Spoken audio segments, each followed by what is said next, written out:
kalau kita dah jumpa editor, sebenarnya sekurang-kurangnya kalau kita kena ada sinopsis cerita, Yan.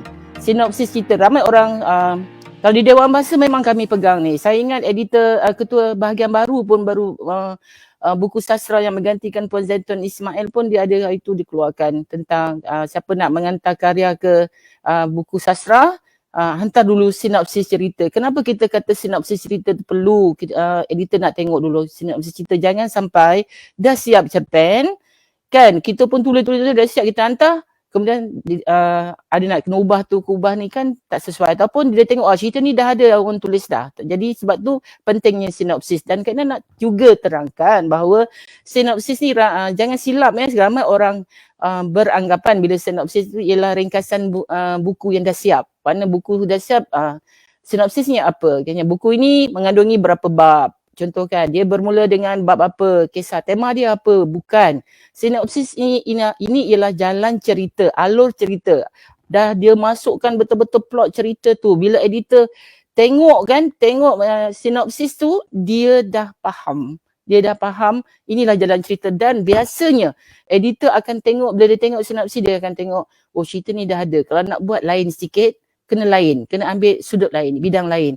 Kemudian Yan, untuk pengetahuan Yan, itulah rahsia Kak Ina yang tip 5W1H, itulah rahsia tip ataupun rahsia Kak Ina berjaya memudahkan Kak Ina mengajar, membimbing doktor-doktor perubatan ni. Bayangkanlah kita nak cerita dengan dia orang watak, perwatakan, plot semua kan, orang bidang sains, doktor-doktor ni kan.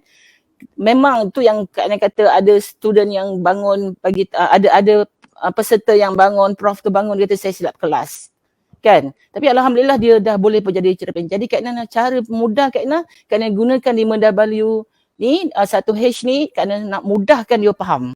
Dia faham apa cerita pasal apa. Okey, kalau kita ikut tadi yang Nisah ambil daripada dari segi kerangka cerita tadi, dia memulakan dengan apa? Apa isu? Isu apa? Okey, merujuk pada cerita kan. Kalau kita tengok cerita tu biasa saja. Isu yang Kak Ina nak tulis pada waktu itu ialah tentang Kak Ina nak bagi komentar kesan daripada didikan, daripada sistem pelajaran di Malaysia pada waktu itu. Betul macam ni saya kata, tahun tu. Bila tahun 90-an tu PMR. Dan pada tahun itulah kita sistem pendidikan kita membuat satu keputusan, iaitu mata pelajaran sains dan matematik diajar dalam bahasa Inggeris, ya, dalam bahasa Inggeris. Jadi majalah yang Kak Ina nak hantar ni ialah majalah berita bahasa. Kita kena tahu isu apa. Lepas tu isu apa, lepas tu kita kena tahu juga untuk majalah apa. Jadi sebab tu Kak Ina tidak memberatkan persoalan-persoalan. Cerita dia memang patuh konvensi, mudah. Kemudian betul lagi satu dari segi pemilihan nama. Kenapa Akil Zikri, kenapa Fasha Alia? Tahun-tahun itu memang nama-nama nak nama mereka. Katakanlah tahun ni kita guna nama Munah, kan? Nama Munah, Khadijah, beda, tak sesuai. Dan ingat tak, kalau kita tengok nama juga ada fasa-fasa dia. Tahun 80-an, siapa dia dapat anak, dia mesti taruh nama anak dia sama ada kan. Pangkal dia mesti Amirul apa-apa. Kemudian mesti budak ni lahir tahun berapa. Kita kena tahu tahun 90-an ke kan. Amirul. Kadang Fatin ada Fatin, banyak Fatin. Sama juga Nurul, macam tu. Jadi nama tu juga sendiri mewakili zaman.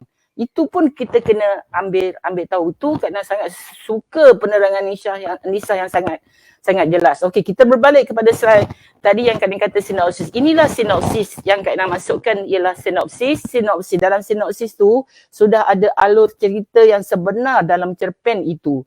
Dalam sinopsis mesti ada permulaan cerita, pendahuluan cerita kan? Dia ada pendahuluan cerita, okey. Kemudian dia mesti ada dalam pendahuluan cerita ni apa yang ada? Ada dedahan, ada rangsangan dan ada aksi menanjak. Dan dalam sinopsis tu juga mesti ada pertengahan cerita. Selepas dalam pertengahan cerita tu ada konflik memuncak, ni kat terangkan. Kemudian yang ketiga juga dia lengkap dengan kesudahan cerita tu apa. Itu yang dikatakan sinopsis lengkap. Bila editor baca dia faham, oh cerita ni berlaku macam ni. Okey. Untuk cerita ni sebenarnya Kak Ina nak terangkan juga. Inilah dia contoh cerita berdasarkan kisah benar. Kan? Cerpen berdasarkan kisah benar. Kak Ina ada 2 orang anak kan. Anak lelaki Kak Ina ni dua-duanya mahir dalam memang hebat lah. Matematik dan sains.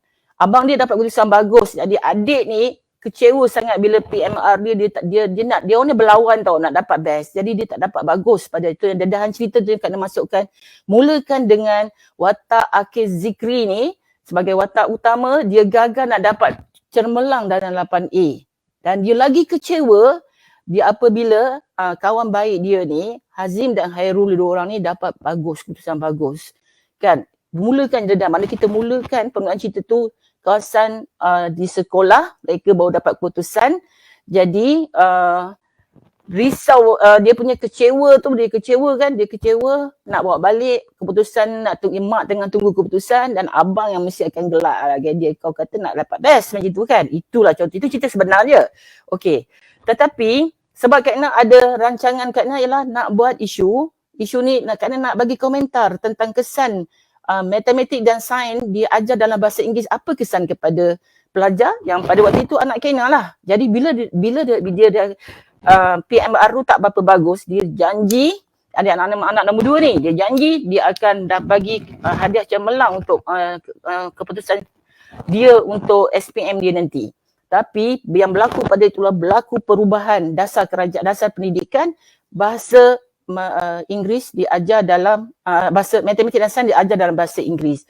Anak Kak Ina ni tidak berapa menguasai bahasa Inggeris. Jadi yang berlaku ialah matematik dia hebat sebab matematik kan dia banyak pengiran, tapi dalam jawab dalam sains keputusan dia memang menurun sebab dia tak berapa mahir dalam.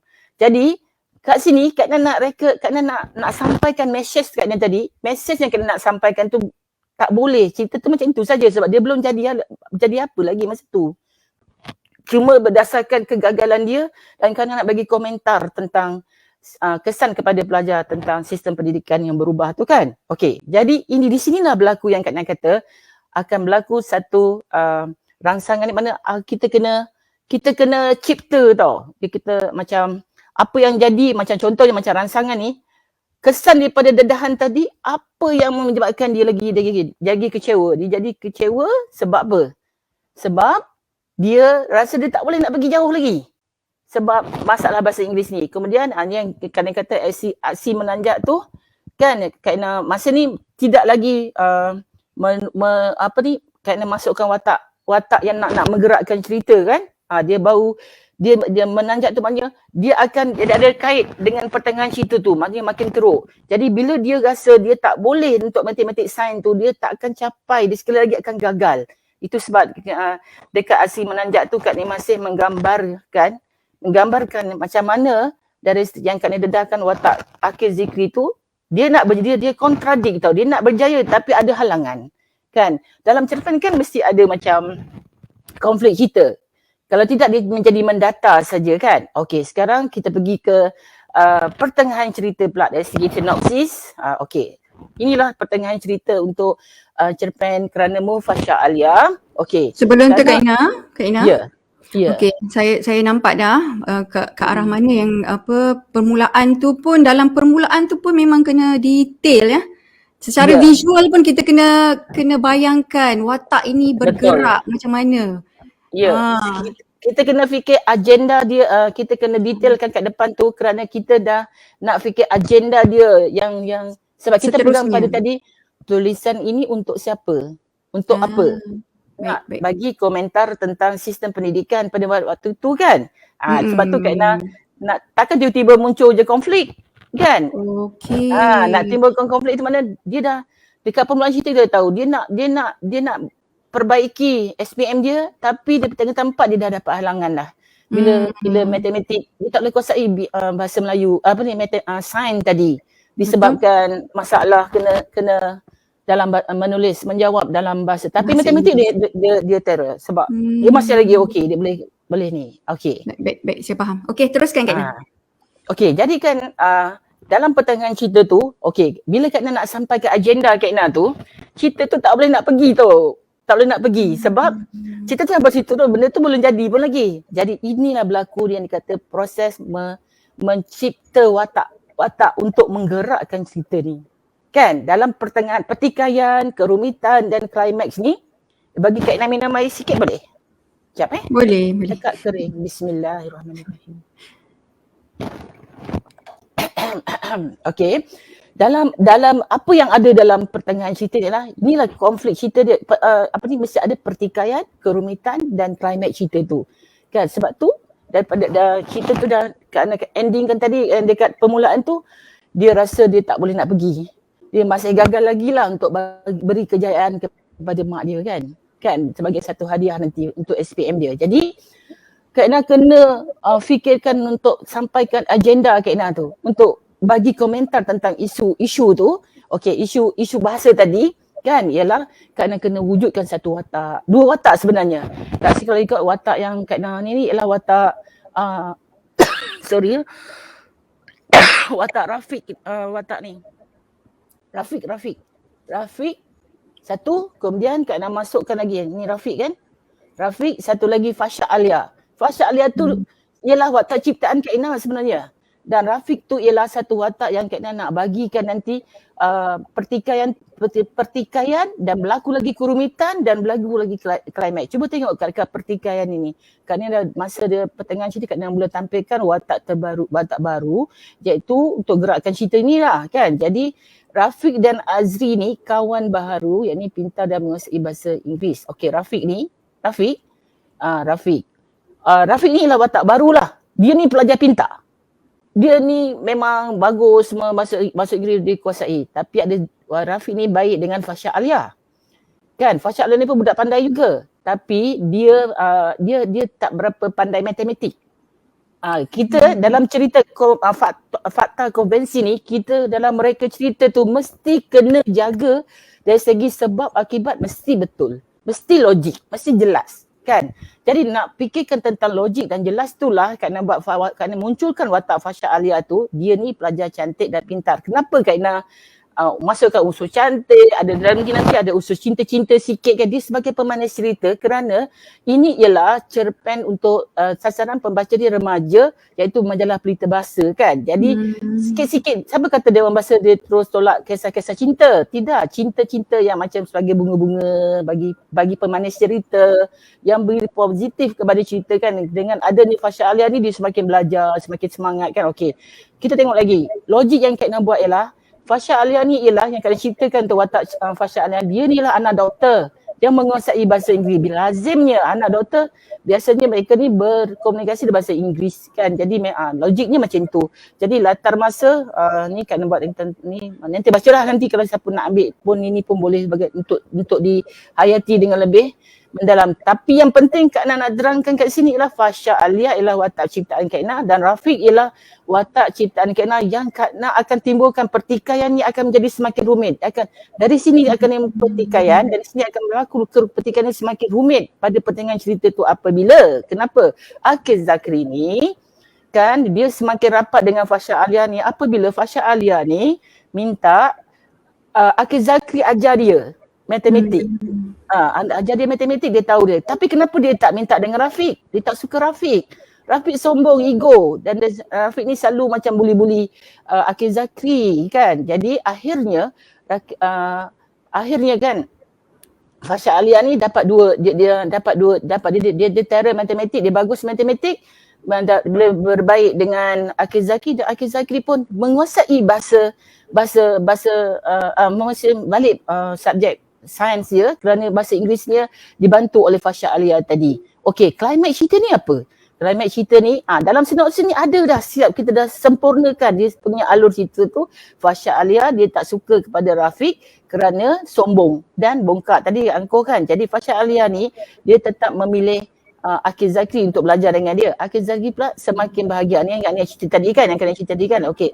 Fasha Alia ni menjadi teman dia ni Fasha mempunyai teman tadi semua kena terangkan. Maksudnya lah klimaks ni semakin teruk apabila Akil Zakri ni semakin rapat dengan Fasha Alia membuatkan ni kan watak ciptaan kat tadi Rafiq makin cemburu. Okey, apa cerita penyelesaian cerita ni? Okey, kita pergi ke slide kesudahan cerita. Inilah yang dikatakan sinopsis. Okey Okey. Ini ialah kesudahan cerita, pengakhiran cerita dia kan. Mesti ada dua. Sama ada dileraikan dan penyelesaian. Kita selesaikan masalah Zakri tadi. Atau dia mungkin dileraikan, dia tak leraikan pun tapi ada penyelesaian boleh atau boleh ada kedua-duanya. Di sini Kak Nia buatkan bahawa ibu Akil Zakri ni merestui perhubungan Akil Zakri dengan Fasha Alia ni. Dia sukalah kerana Fasha Alia ni anak dia menguasai balik kan, boleh kan menguasai bahasa Inggeris, matematik tu. Kemudian penyelesaian dia Kak Nia buat Rafiq ni akhirnya berbaik. Kan dia nak happy ending kan, happy ending pada cerita remaja kan, baik jadi mereka jadi teman. Tapi dalam cerpen ni sebenarnya macam mana Kak Nia endingkan cerita tu. Cerita tu Kak Nia buat kan macam mana si Akil Zakri ni tengah tengok handphone dia baca WhatsApp daripada Fasha Alia. Kemudian mak dia nampak tau. Mak dia baca dia kata. Lepas tu mak dia kata, bagus, kawan-kawan macam ni lah yang kita patut pilih. Kan, kawan yang memberi inspirasi. Okey, Kak Ina nak sudahkan kat sini ialah di mana fakta, di mana imaginasi cerita ni. Faktanya dekat mana? Faktanya ialah hanya satu je. Anak Kak Ina gagal dalam, tak berapa bagus dalam PMR dia. Kemudian dia nak fikir SPM nak bagus tapi ada halangan disebabkan mata pelajaran tadi kan. Mata pelajaran tu diajar dalam bahasa Inggeris. Okey, itu kan nak bagi komentar pandangan sebagai penulis kan. Tapi kemudian yang mana imajinasi? Masih ada watak-watak ciptaan, akan wujud watak-watak ciptaan. Tapi Kak Ina nak simpulkan kat sini begini, macam ni punyalah dalam cerpen ni kan, kita kena cipta watak tu sampailah kan dalam cerita hari tu dengan bakal. Sekarang ni Alhamdulillah Zahid ni pun telah berjaya, dua anak Kak Ina semua insyaAllah Alhamdulillah lah jurutera semuanya kan. Jadi Alhamdulillah. Jadi yang Kak Ina ceritakan Kak Ina bagi pada bakal menantu Kak Ina buku Kak Ina tu kan. Buku Kak Ina nak bagi untuk dia faham siapa anak Kak Ina kan. Okey, bila dibaca antologi cerpen inspirasi cinta ni, bakal menantu Kak Ina tu tanya tau. Dia respon pada Zahid ni, dia tanya macam ni, dia tanya mak, dia tanya dengan Zahid lah, dia kata siapa Fasha Alia tu? Fasha Alia tu memang ada ke? Dia tanya.